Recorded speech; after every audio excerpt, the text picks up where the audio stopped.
Hello students, how are you all? Today we will learn second chapter of civics and the name of the chapter is what is democracy and why democracy. So students, जैसे कि हम सब जानते हैं democracy means by the people, for the people and of the people. So इसके बारे में आज हम ये पूरा चैप्टर पढ़ेंगे कि डेमोक्रेसी क्या है और डेमोक्रेसी क्यों चाहिए. सो हियर इज़ और ओवरव्यू ऑफ दिस चैप्टर. ठीक है, इसको हम थोड़ा जाने देते हैं. अब आ जाते हैं अपने मेन पॉइंट पे. What is democracy? So you have already learned about different forms of government. मतलब अभी तक हमने पढ़ा है, सुना भी है कि अलग अलग टाइप्स की गवर्नमेंट होती है हर जगह पे on the basis of our understanding of democracy. और जैसे कि हमने सुना है कि दो टाइप्स की गवर्नमेंट होती है, democratic government and non democratic government. And why define democracy, मतलब हमें जो डेमोक्रेसी है उसको क्यों डिफ़ाइन करना चाहिए. So before we proceed further, यहाँ पे एक छोटी सी क्या कहते हैं स्टोरी दी हुई है. एक क्लास टीचर है और कुछ बच्चे हैं, वो कुछ डिस्कशन कर रहे हैं, उसके बारे में है. चलिए देखते हैं यहाँ पर क्या है. मैरी जो एक स्टूडेंट है वो अपनी टीचर से पूछती है कि जो आइडिया है डेमोक्रेसी का वो उसको मतलब बहुत अच्छा नहीं गिनती है, क्योंकि first we spend time discussing democracy. तो वो कहती है कि हम जो है वो पहले डेमोक्रेसी के बारे में डिस्कशन करते हैं, देन आफ्टर हम वो उसका मीनिंग देखते हैं, राइट. लेकिन ये जो है वो लॉजिकली गलत है. हमें क्या करना चाहिए, सबसे पहले हमें उसका मीनिंग पता होना चाहिए, देन उसके बाद हमें उसको समझना चाहिए. तो उसकी मैडम कहती है कि I can see your point, मतलब मैं तुम्हारा पॉइंट समझती हूँ, but that is not how we reason in everyday life. मतलब जो तुम सोच रही हो वो एकदम सही नहीं है हमारी रोज़ की लाइफ में. अब जैसे कि कोई पेन है, कोई रेन है और कोई love, and do we wait to have a definition of this words before we use. क्या अगर हम उसको यूज़ करते हैं तो क्या हम पहले उसका डेफिनेशन लेते हैं क्या? So come to think of it, do we hear clear definition of this words. मतलब ये सबको, मतलब वर्ड्स को हमें ज़्यादा मायने नहीं देना है, वो क्या काम कर रहा है वो हमें देखना है. So Mary, but then why do we need definitions at all. तो वो कहती है कि फिर हमें डेफिनेशंस की ज़रूरत ही क्या है इसमें. तो जो मैडम होती है लिंगडॉन, वो कहती है कि we need a definition only when we come across difficulty in the use of a word. तो मैडम कहती है कि हमें डेफिनेशन तब चाहिए जब हम कोई डिफ़िकल्टी में हो वो वर्ड के रिगार्डिंग, तब हम डेफिनेशन यूज़ कर सकते हैं. We need a definition of rain only when we wish to distinguish it from. मतलब वो कहती है कि हमें जो रेन है, मतलब वो हमें रेन की जो डेफिनेशन होती है वो हम अलग अलग तरीके से उसको डिस्टिंग्विश करते हैं, like for example we say drizzle and cloud burst. वैसे वो उसको समझाती है और कहती है कि we need a clear definition only because people use it for different purposes. मतलब पीपल जो है वो उसको अलग अलग पर्पसेस से वो डेफिनेशन को यूज़ करते हैं, because very different kinds of government call themselves democracy. मतलब भले गवर्नमेंट कोई भी है लेकिन वो जो है वो अपने आप को डेमोक्रेटिक कहते हैं. तो एक और स्टूडेंट कहता है राइबियंग, but why do we need to work on a definition the other day you putted Abraham Lincoln to us. तो वो कहता है कि अब्राहम लिंकन ने एक सेंटेंस हमें कहा था, ये खास इंपॉर्टेंट है, मोस्ट टाइम की है. Democracy is government of the people, bye the people and for the people. तो वो कहता है कि ये लिंकन ने है वो हमें ये डेफिनेशन दी हुई है, by the people, for the people and of the people. So we Meghalaya always ruled our self. तो कहता है कि हम जो मेघालय में हैं, so we are ruled our self, that is accepted by everyone. वो और वो ये हम सब मान के चलते. So why do we need any change that. तो हमें क्यों अंदर चेंज चाहिए. तो मैडम कहती है कि I am not saying we need to change it. तो कहती है मैडम कि मैं ये नहीं कहती कि हमें कोई चेंज चाहिए, लेकिन I to find this definition very beautiful. वो कहती है कि हम भी, मतलब मैं भी ये डेफिनेशन को अच्छे से मानती हूँ. Then but we don't know if this is the best way of defining unless we think of. मतलब ये वही कह रही है मैडम कि वो सही है आपकी डेफिनेशन जो है वो. तो योलांडा करके एक लड़की है, वो कहती है ma'am can I suggest something. तो एक लड़की है योलांडा, वो कहती है कि क्या मैडम मैं कुछ बता सकती हूँ. We don't need to look for an definition. मतलब हमें कोई डेफिनेशन देखने की ज़रूरत नहीं है. वो कहती है कि मैंने कहीं पर पढ़ा है कि जो डेमोक्रेसी है वो एक ग्रीक वर्ड है, जिसमें जो उसका मतलब जो है वो democracy comes from Greek word. मतलब डेमोक्रेसी ग्रीक वर्ड से आया है, जिसका मतलब है डेमोक्रेटिया. इसमें ग्रीक का मतलब होता है demos means people, and criteria का मतलब होता है rules. So democracy is ruled by the people, मतलब डेमोक्रेसी है वो it is ruled by the people and this is the correct meaning. कहते हैं कि ये सही बात है, ये सही मीनिंग है। तो क्लास टीचर कहती है this is also very helpful way of thinking about this matter, मतलब ये भी एक सही डेफिनेशन है थिंकिंग करने के लिए। And I would just say that, मतलब ये फिर मैडम कहती है कि जो वर्ड है, वर्ड मतलब भले जैसा भी है लेकिन डेफिनेशन उसकी सही नहीं होती है। तो मैडम एग्जांपल देती है कंप्यूटर का, तो कहती है कि जब भी मतलब पहला कंप्यूटर आया था तो वो सिर्फ कंप्यूटिंग के लिए यूज़ होता था, बड़े बड़े मैथमेटिकल सम्स सॉल्व करने के लिए यूज़ होता था, लेकिन आज जो है उससे हम कई सारे काम कर सकते हैं, जैसे कि राइटिंग है, डिज़ाइनिंग है, लिसनिंग म्यूज़िक, वॉचिंग फिल्म, सब कर सकते हैं। तो मैरी है वो कहती है कि ma'am so basically what you are saying is that there is no shortcut to our thing, मतलब कहती है कि जो आप कह रहे हो तो क्या इसका कोई शॉर्टकट नहीं है, मतलब we have to think about this meaning and evolve definition, मतलब क्या हमें ये आप जो कह रहे हो उसके अंदर हमें थिंकिंग करना चाहिए, हमें इसके अंदर इवॉल्व और डेफिनेशन, मतलब हमें ये डेफिनेशन याद करनी चाहिए। You might be sorry you got me right, let us go on with it now. तो मैडम कहती है कि चलो हम आगे ये चैप्टर को देखते हैं और पढ़ते हैं। So from here your sorry a simple definition, let us get back to our discussion on similarities, मतलब अब आगे हम जो पढ़ेंगे वो है गवर्नमेंट्स के बारे में, ठीक है। जिस जो है वो मतलब सबके अलग अलग फैक्टर्स होते हैं गवर्नमेंट्स के। One simple factor common to all democracies is the government is chosen by the people, मतलब जो एक सिंपल फैक्टर है डेमोक्रेसीज का वो है the government is chosen by the people, मतलब गवर्नमेंट जो है वो लोग पीपल के द्वारा चुनी जाती है। And we could thus start with a simple definition, इसकी सिंपल डेफिनेशन है democracy is a form of government in which the rulers are elected by the people. So ये डेफिनेशन याद रखनी ज़रूरी है। Democracy is a form of government in which the rulers are elected by the people, मतलब democracy एक ऐसी एक form है गवर्नमेंट की जहाँ पर जो रूलर्स होते हैं उनको पीपल मतलब लोग उनको इलेक्ट करके लाते हैं। This is a useful starting point, this definition allows to separate democracy from forms of government that are clearly not democratic. तो यहाँ पर एक बात की गई है म्यांमार की, जहाँ पर Myanmar we are not elected by the people. Myanmar में जो है वहाँ पर जो गवर्नमेंट है वो मतलब पीपल के द्वारा इलेक्ट नहीं की जाती।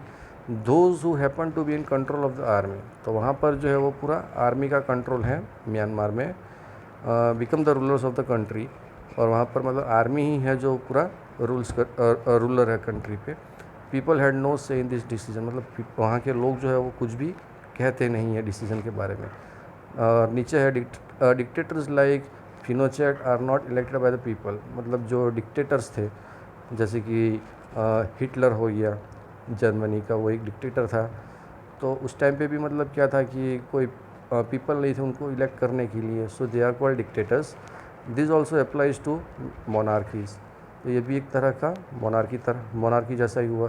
The kings of Saudi Arabia rule not because the people have chosen them to do so, मतलब सऊदी अरेबिया में भी राजा जो होते हैं वही रूल करते हैं, ठीक है। And the people have chosen them to do so but because they happen to be born into the royal family, क्योंकि वो क्या कहते हैं रॉयल फैमिली से बिलोंग करते हैं तो वही रूल करते हैं। This simple definition is not adequate, लेकिन ये सिंपल डेफिनेशन इतनी एडिक्वेट नहीं है। It reminds us the democracy is people's rule, मतलब डेमोक्रेसी जो है वो एक पीपल्स रूल है, but if we use this definition in an unthinking manner we would end up calling almost government that holds an election है democracy. So यहाँ पर वही कहा गया है कि जो डेमोक्रेसी है मतलब वो लोगों द्वारा चुना जाए, ठीक है। And every government in contemporary world wants to be called a democracy, मतलब हर कोई ये चाहता है कि उनकी जो कंट्री है वो मतलब एक डेमोक्रेसी के नाम पे जाना जाए। And this is why we need to carefully distinguish government that is democracy and one that pretends to be one. अब आते हैं नीचे, हाँ, फीचर्स ऑफ डेमोक्रेसी देखते हैं। What are the features of democracy. We have started with a simple definition that democracy, अब जैसे कि हमें पता है कि डेमोक्रेसी का सिंपल डेफिनेशन क्या है। Democracy is a form of government in which the rulers are elected by the people, ठीक है। डेमोक्रेसी एक वो गवर्नमेंट है जिसको लोगों द्वारा चुना जाता है। And this raises many question, वो जो डेमोक्रेसी की डेफिनेशन है उसमें से भी कई सारे क्वेश्चंस रेजेज होते हैं। So what are those questions? तो यहाँ पे टोटल 4 क्वेश्चंस दिए हैं, वो हम एक एक करके देखते हैं। हु आर द रूलर्स, मतलब रूलर्स कौन हैं, ठीक है। And which officials must be elected for any government to be called democracy, क्या हम जो वो गवर्नमेंट लाते हैं क्या वो डेमोक्रेसी के लिए मतलब बिल्कुल सही है। And which decision must be taken by non elected officials in democracy, मतलब जो नॉन इलेक्टेड ऑफिशियल्स है वो क्या डिसीजन ले सकते हैं, वो है यहाँ पर। What kind of election constitution और डेमोक्रेटिक इलेक्शन, मतलब जो इलेक्शन कॉन्स्टिट्यूशन जो बनाया गया है वो कैसा है। And what condition must be fulfilled for an election to be consider, मतलब जो हम इलेक्शन कर रहे हैं वो इलेक्शन को करने के लिए क्या क्या कंडीशंस होनी चाहिए। And who are the peoples who can elect the rulers और गेट इलेक्टेड एज रूलर्स, मतलब वो कौन लोग होते हैं, मतलब वो कौन से लोग होते हैं जो लोगों को इलेक्ट करते हैं, ठीक है, उनके क्या क्राइटेरिया होने चाहिए। तो ये सारी चीज़ें थर्ड क्वेश्चंस में है। And last one finally what kind of forms of government is democracy, मतलब जो डेमोक्रेसी है वो कैसे टाइप की गवर्नमेंट होनी चाहिए। And can elected rulers do what ever they want in a democracy, तो जो हमने इलेक्ट किए हैं रूलर्स को, क्या वो मतलब वॉट एवर, मतलब वो जो कुछ भी कर सकते हैं मतलब डेमोक्रेसी में। तो ये कुछ क्वेश्चंस थे, और मतलब विदाउट एनी कुछ लिमिटेशन के बिना। और must democratic government function with some limit, क्या जो डेमोक्रेटिक गवर्नमेंट है वो कोई भी फंक्शंस करते हैं तो मतलब कुछ लिमिट्स के अंदर करते हैं। Is it necessary for democracy to respect some rights, मतलब जो डेमोक्रेसी है तो क्या उनको जो राइट्स होते हैं उसको रिस्पेक्ट देना चाहिए। तो ये 4 क्वेश्चन खास हमें इसके बारे में ये चैप्टर में पढ़ना है। So first point is major decision by elected leaders. तो यहाँ पे एक है, इन पाकिस्तान आप लोगों ने शायद नाम सुना होगा जनरल परवेज़ मुशर्रफ, जो एक मिलिट्री कूप है।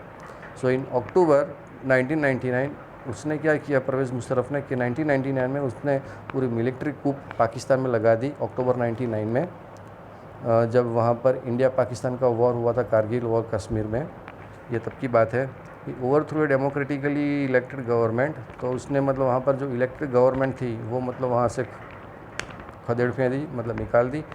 And declare himself the chief executive, और उसने वहाँ पर खुद को चीफ एग्जीक्यूटिव डिक्लेयर कर दिया कंट्री का।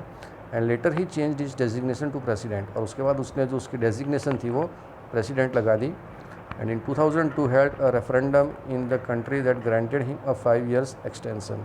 रेफरेंडम मीन्स एक तरह का वोटिंग जिसमें यस और नो में आंसर चाहिए था, तो उसने एक रेफरेंडम जारी किया कंट्री में, तो जिसकी वजह से इसको जो वोटिंग मिला तो उसकी जो गवर्नमेंट थी वो और 5 साल के लिए एक्सटेंशन हो जाती थी।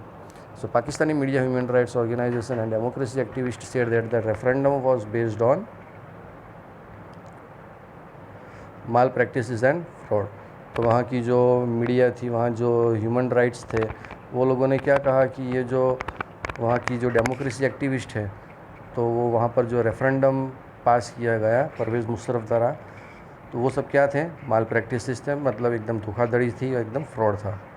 इन 2002 August he issued a legal framework order. तो परवेज़ मुशर्रफ ने 2002 में एक लीगल फ्रेमवर्क ऑर्डर इश्यू किया that amended the constitution of Pakistan, जिसमें जो कॉन्स्टिट्यूशन था पाकिस्तान का उसमें बहुत सारे चेंजेस ला दिए। And according to this order the president can dismiss the national and provisional assemblies, मतलब जो प्रेसिडेंट था वहाँ का परवेज़ मुशर्रफ, उसके पास सारे अथॉरिटीज़ थे उसके पास, मतलब जैसे अपने इंडिया में क्या कहते हैं राज्यसभा लोकसभा होते हैं, वहाँ पर उसके पास पूरी अथॉरिटी थी कि वो किसी को भी वहाँ से निकाल सके, उसको डिसमिस कर सके।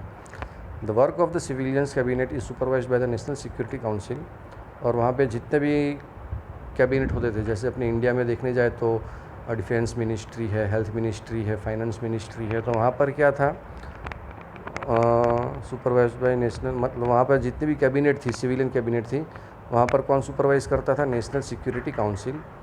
और वहाँ पर जो क्या कहते हैं डोमिनेटर थे, मतलब जो भी डोमिनेटर थे वहाँ पे जो हैंडल कर रहा था वो सब थे military officers. And after passing this laws, और ये लॉ पास करने के बाद elections were held to the national and provisional assembly, और उसके बाद जो इलेक्शन होते थे वो कहाँ पर होते थे, नेशनल एंड प्रोविजनल असेंबलीज में होते थे। So Pakistan has had elections, elected representative have some powers. और वो जब इलेक्शन होते थे तो वहाँ पर कुछ रिप्रेजेंटेटिव्स होते थे, वो इलेक्टेड होते थे एंड हैव सम पावर्स, और उनके पास कुछ ही पावर्स होते थे, but the final power rested with military officer, और जो सारे पावर्स होते थे वो मिलिट्री ऑफिसर्स के पास होते थे एंड जनरल मुशर्रफ हिमसेल्फ। और सबसे ज़्यादा पावर जो होता था, अथॉरिटी जो होती थी, वो किसके पास होती थी? जनरल मुशर्रफ के पास। And clearly there are many reasons why Pakistan under general Musharraf should not be called democracy, और इसकी कई सारे वजह है, ठीक है, पाकिस्तान के जहाँ पर जो जनरल परवेज़ मुशर्रफ है, जिसके अंदर ये पूरा पाकिस्तान था, तो वो एक डेमोक्रेसी नहीं, उसको मतलब डेमोक्रेसी नहीं कहा जाता है। But let us focus on one of this, can we say the rulers are elected by the people in Pakistan. तो ये कहता है कि क्या हम कह सकते हैं वहाँ पे जो रूलर्स है वो पीपल द्वारा मतलब चुने जाते हैं पाकिस्तान में? मतलब ये नहीं, गलत है ये। People may have elected their representatives to the national and provisional assembly, but those elected representatives were not really the rulers। तो ये कहते हैं कि वहाँ पर भले ही इलेक्शन होते हैं, वहाँ पे जो रिप्रेजेंटेटिव्स होते हैं वो इलेक्शन के द्वारा चुने जाते हैं नेशनल एंड प्रोविजनल असेंबलीज़ में, लेकिन लेकिन जो इलेक्टेड रिप्रेजेंटेटिव्स हैं वो क्या है? They were not really the rulers, लेकिन वो रियली में कोई रूलर्स नहीं थे। They can not take the final decision, मतलब वो कोई भी तरह का फाइनल डिसीजन नहीं ले सकते थे। The power to take final decision rested with army officials and with general Musharraf. और जो भी क्या कहते हैं, जो फाइनल डिसीजन लेना हो तो वो कौन लेता था वहाँ पर? Army officials and general Musharraf. And none of them were elected by the people, और वो जो आर्मी ऑफिसर्स थे, जनरल मुशर्रफ थे, वो कोई भी मतलब पीपल के द्वारा इलेक्टेड नहीं किए गए थे। This happens in many dictatorship and monarchies, और ये जो वो कई सारी जगहों पे हुआ है, जैसे कि डिक्टेटरशिप जहाँ पे था वहाँ पर, मोनार्कीज़ है वहाँ पर, ये सब चीज़ें होती थी। They formally have an elected parliament and government, but the real power is with those who are not elected. और ये है कि वहाँ पर मतलब भले पार्लियामेंट है, गवर्नमेंट भी है, लेकिन उनके पास इतना रियल पावर नहीं था जितना इन लोगों के पास था जो भले ही नॉन इलेक्टेड थे। In a few countries, the real powers was with some external powers and not with local elected representatives. This cannot be called people's rule। मतलब ये है कि भले ही लोग रिप्रेजेंटेटिव करके इलेक्शन करके जीत जाते हैं, लेकिन उनके पास ज़्यादा पावर नहीं होता है, लेकिन जो नॉन इलेक्टेड है उनके पास ज़्यादा पावर होता है। So this cannot be called people rules, मतलब इसको हम पीपल रूल्स नहीं कह सकते। So this gives us the first feature, मतलब ये हमने जो फर्स्ट क्वेश्चन देखा था ये उसका है कि in a democracy the final decision making power must rest with those elected by the people. तो यहाँ पर कहता है कि हम जो भी मतलब जिसको भी इलेक्टेड पीपल को चूज़ करके लाते हैं, मतलब सारे पावर उसी के पास होने चाहिए। जैसे कि अभी आप देख रहे हो कि जो कोविड-19 चल रहा है, ठीक है, तो अगर हमें इंडिया में कोई भी डिसीज़न लेना हो तो कौन ले सकता है? हमारे इंडिया के प्राइम मिनिस्टर ले सकते हैं, ठीक है, नरेंद्र मोदी जी। तो यहाँ पर ये है। नेक्स्ट है free and fair electoral competition. In China elections are regularly held after every 5 years for electing the country's parliament. मतलब चाइना में जो है वो हर 5 साल के बाद एक इलेक्शन होता है पार्लियामेंट का, ठीक है, और वो पार्लियामेंट का नाम है नेशनल पीपल कांग्रेस। उसको चाइनीज़ लैंग्वेज में ये कहा जाता है, ऊपर लिखा है the national people congress has the power to appoint the president. मतलब जो ये NPC है, नेशनल पावर कांग्रेस है, उनके पास पूरा पावर रहता है प्रेसिडेंट को चुनने के लिए। And it has nearly 3000 members elected from all over China, और इनके पास 3000 से ज़्यादा मेंबर है elected from all over China. And some members are elected by the army, और उसमें से जो कुछ मेंबर्स होते हैं वो आर्मी मेंबर भी उसमें सिलेक्ट कर सकते हैं। बिफोर कंटेस्टिंग इलेक्शंस, मतलब इलेक्शन होने से पहले a candidate needs the approval of the Chinese communist. अब चाइना में सिर्फ एक ही कम्युनिस्ट है, चाइनीज़ कम्युनिस्ट, तो जिनको उनका अप्रूवल होना चाहिए, तभी जाके वो जो है कैंडिडेट वो इलेक्शन लड़ सकता है। Only those who are member of Chinese communist, मतलब वो जो है वो चाइनीज़ कम्युनिस्ट का एक मेंबर होना चाहिए, और 8 smaller parties allied to it were allowed to the contest election held in 2002 and 3। या तो वो चाइनीज़ कम्युनिस्ट पार्टी का मेंबर होना चाहिए, या तो वो जो 8 स्मॉलर पार्टीज है उससे छोटी जो पार्टीज है उसका वो अलाइड होना चाहिए। The government is always formed by the communist party, और जो भी गवर्नमेंट वहाँ पे फॉर्म्ड होती है वो कम्युनिस्ट पार्टी के द्वारा फॉर्म्ड होती है। सिंस इट्स इंडिपेंडेंस इन 1930 अब बात आती है मैक्सिको की। हमने अभी पढ़ा चाइना के बारे में, अब पढ़ते हैं मैक्सिको के बारे में। सो जो मैक्सिको है वो 1930 में इंडिपेंडेंट हुआ, right, and hold elections after 6 years to elect it, after 6 years to elect its president. मतलब हर 6 साल में वहाँ पर इलेक्शन होते हैं, खुद के प्रेसिडेंट को चुनना, मतलब मैक्सिको के प्रेसिडेंट को चुनना। The country has never been under military और डिक्टेटरशिप रूलर। मतलब वो जो मैक्सिकन कंट्री है वो कभी भी मतलब डिक्टेटरशिप या क्या कहते हैं मिलिट्री पावर के अंडर नहीं था। But until 2000 every election was won by a PRI। लेकिन 2000 तक वहाँ पर जो भी इलेक्शन जीता है वो कौन जीता है, सिर्फ एक ही पार्टी जीतती है और वो है PRI। उसका फुल फॉर्म पीछे से शुरू होता है आई से, इंस्टीट्यूशनल रिवॉल्यूशनरी पार्टी, ये याद रखना इम्पोर्टेंट है। Opposition parties did contest elections, मतलब अपोजिशन पार्टी है वो भी कॉन्टेस्ट करती है ये इलेक्शन में, but never manage to win, लेकिन वो कभी भी ये इलेक्शन जीत नहीं सकती। The PRI was known to use many dirty tricks. और जो ये PRI है पार्टी, वो मतलब बहुत गंदी गेम खेल जाता था, बहुत धोखाधड़ी कर जाता था इलेक्शन जीतने के लिए। All those who were employed in government officers had to attend this party meeting. मतलब जो भी गवर्नमेंट ऑफिसर्स हैं उन सबको ये पार्टी की मीटिंग्स अटेंड करनी होती थी। और वहाँ पर जो गवर्नमेंट स्कूल के टीचर्स होते थे उनको फोर्स किया जाता था कि वो उनके पेरेंट्स को कॉल करे और PRI को वोट देने के लिए कहे। और वहाँ पे जो मीडिया थी, media largely ignored the activities of opposition political parties. और वहाँ पर जो मीडिया थी वो भी क्या करती थी कि जो अपोजिशन पॉलिटिकल पार्टी थी उनको क्या करती थी, वो क्रिटिसाइज़ करती थी, थोड़ा नीचा दिखाती थी। And sometimes the polling booths were shifted from one place to another. और वहाँ पर जो पोलिंग बूथ होता है वो भी मतलब लास्ट टाइम पे एक जगह से दूसरी जगह पहुँच जाता था। तो ये सब चोरी वहाँ पर होती रहती थी, which made it difficult for people to cast their vote. इसी वजह से वहाँ पर वहाँ की जो पब्लिक थी उनको थोड़ी डिफ़िकल्टीज होती थी वोट देने के लिए for to their caste. The PRI spend a large sum of money. मतलब वहाँ की जो PRI गवर्नमेंट है वो लोग मतलब बहुत सारे पैसे मतलब इन्वेस्ट करते थे वो कैंपेन के लिए, इलेक्शन के लिए, उनके कैंडिडेट को जितवाने के लिए। So should we consider the election describe above as an example of people electing. मतलब क्या ये सही है कि जो हम अपने कैंडिडेट को इलेक्शन के द्वारा जिताते हैं ये सही है। So reading this example we get a sense that we can not. लेकिन ये बात पूरी गलत है। There are many problems here. यहाँ पे बहुत सारे प्रॉब्लम्स हैं। In China the elections do not offer the people any serious choice. मतलब चाइना में जो इलेक्शन होते हैं मतलब वहाँ पर तो कोई चॉइस ही नहीं है, right. And they have to choose the ruling party and the candidates approve by it. और वहाँ पे जो भी रूलिंग पार्टी है वो खुद चुनती है, जैसे कि वो चाइनीज़ कम्युनिस्ट थी उनको ही चुनना होता है। Can we call this a choice, तो क्या हम इसको एक चॉइस कह सकते हैं। तो ये सब मतलब यहाँ पर लिखा हुआ है। वी कैन दस एड अ सेकंड फीचर। तो यहाँ पे एक और सेकंड फीचर आ गया, उसको हम देखते हैं क्या है यहाँ पर। The election must offer a real choice between political and alternative. तो जो इलेक्शन होना चाहिए वो रियल तरीके से होना चाहिए पॉलिटिकल और ऑल्टरनेटिव के बीच में। And it should be possible for people to use this choice to remove the existing ruler. मतलब पीपल के पास इतनी अथॉरिटी भी होनी चाहिए, ठीक है, कि वो अपने रूलर्स को बदल भी सकते हैं। So democracy must be based on a free and fair election. तो जो डेमोक्रेसी है वो एकदम फ्री एंड फेयर होना चाहिए, इलेक्शन होना चाहिए। Where those currently in power have a fair change और चांस ऑफ लूजिंग। मतलब ऐसा नहीं है कि जो भी गवर्नमेंट है वो कंटिन्यूसली आगे चलनी चाहिए, उसको थोड़ा चेंज भी होना चाहिए। तो ये था हमारा second feature. Next is one person one vote one value. मतलब एक पर्सन एक वोट और एक बराबर की value. Earlier we read about the struggle for democracy what link to the demand for universal adult franchise. यहाँ पर अब नीचे आ जाता है, until 2005 in Saudi Arabia women did not have. अब यहाँ पे जो है one person one vote one value, यहाँ पर कहा गया है कि जो भी है मतलब सबकी एक वोट की जो वैल्यू है वो सबकी बराबर होनी चाहिए, सबको एक इक्वल अथॉरिटी मिलनी चाहिए वोट देने की।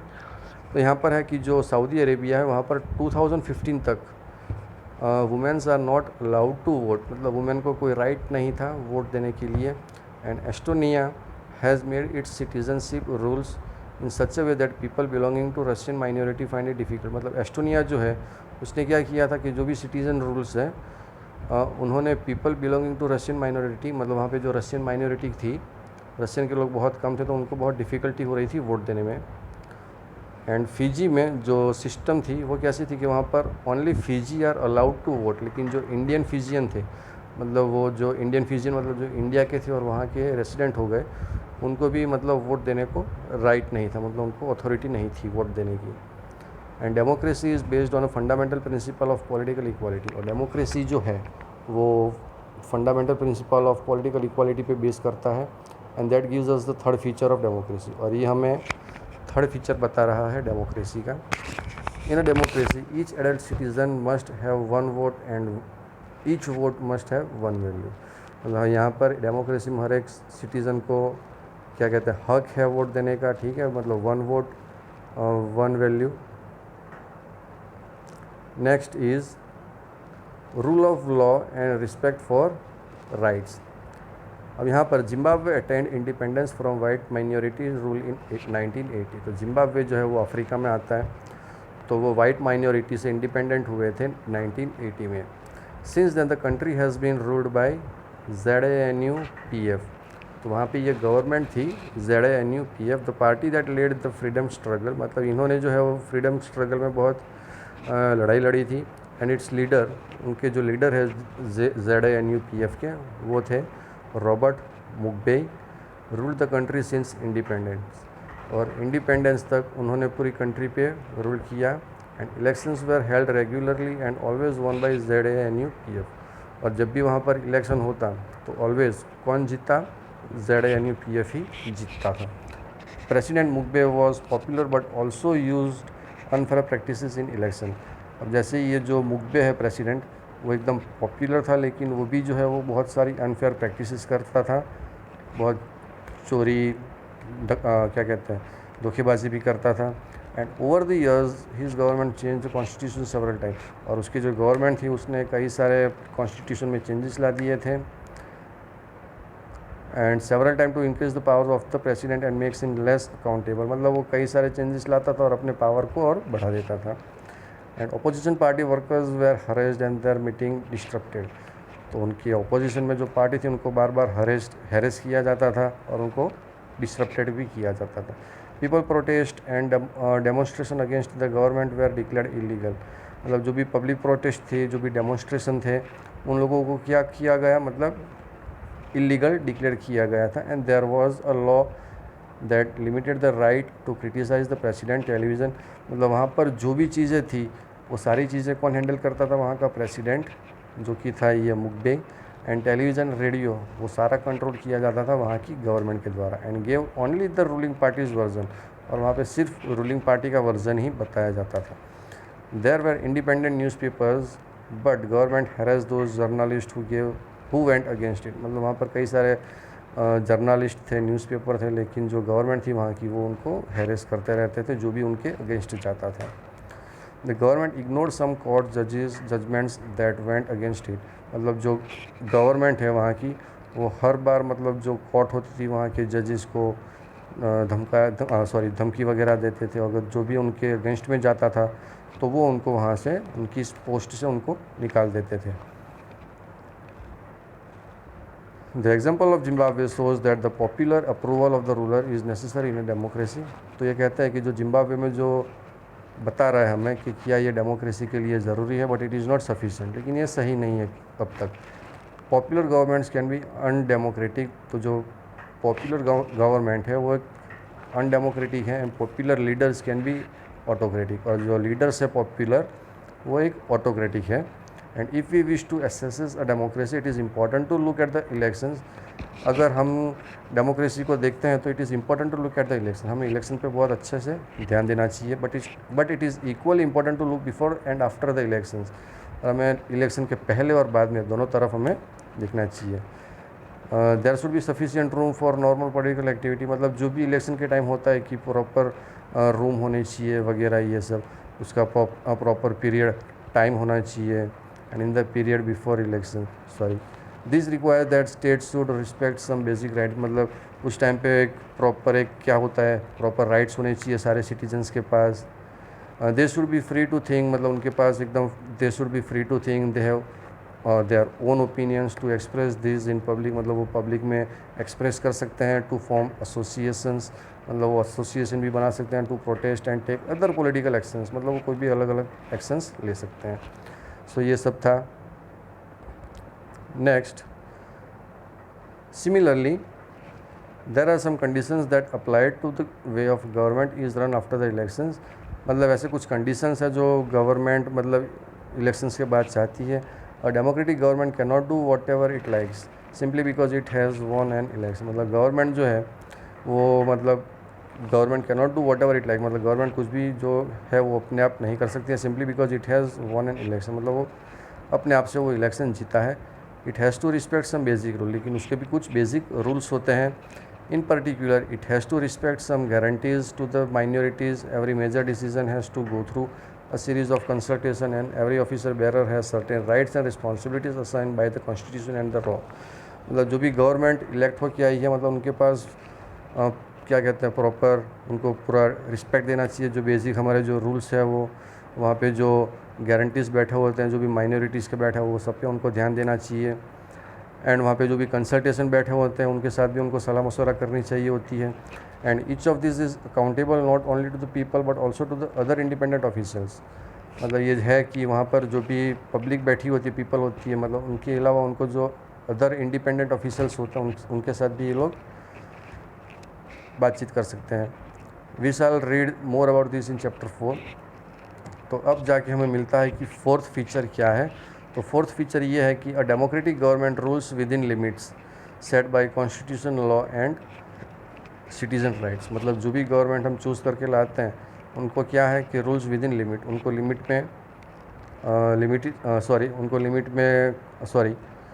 Democratic government rules with in limits. जो डेमोक्रेटिक गवर्नमेंट है वो लिमिट्स में रूल करती हैं। सेट बाय कॉन्स्टिट्यूशनल मतलब कॉन्स्टिट्यूशन के हिसाब से, लॉ एंड सिटीजन्स मतलब कॉन्स्टिट्यूशनल लॉ एंड सिटीजन्स है उनके राइट के हिसाब से जो गवर्नमेंट है वो रूल करती है। And here is the summary definition. मतलब अभी तक हमने जो पढ़ा है उसके बारे में छोटी सी समरी डेफिनेशन यहाँ पर दी हुई है, देख लेते हैं एक बार। Democracy is a form of government in which the rulers are elected by the people. जो हमने अभी आगे पढ़ा था वो डेफिनेशन है डेमोक्रेसी की। अब नीचे आ जाते हैं उसकी समरी क्या क्या है। ये 4 पॉइंट कौन से है जो हमने आगे अभी पढ़े हैं। Rulers elected by the people take all the majors decision. मतलब जो भी रूलर्स इलेक्ट होकर आता है पीपल द्वारा वो सारे डिसीजन ले सकते हैं। Elections offer a choice and fair opportunity to the people to change the current rulers. मतलब इलेक्शन जो होता है तो पीपल के पास पूरी अपॉर्चुनिटी होनी चाहिए वो रूलर्स को चेंज करने के लिए। This choice and opportunity is available to all the people on an equal basis. मतलब पीपल के पास इक्वल राइट्स होने चाहिए इक्वल बेसिस पे, ताकि वो खुद को मतलब वो वोट कर सकें। The exercise of this choice leads to a government limited by basic rules of the constitution and citizens right। मतलब जो गवर्नमेंट है वो कुछ कॉन्स्टिट्यूशनल लॉज एंड राइट्स होते हैं जिसके मुताबिक वो गवर्नमेंट को काम करना चाहिए। सो स्टूडेंट्स अभी तक जो हमने पढ़ा that is all about what is a democracy. So I hope आपको ये पता चला होगा। And in the next video we will learn why democracy. So till then goodbye and have a great day।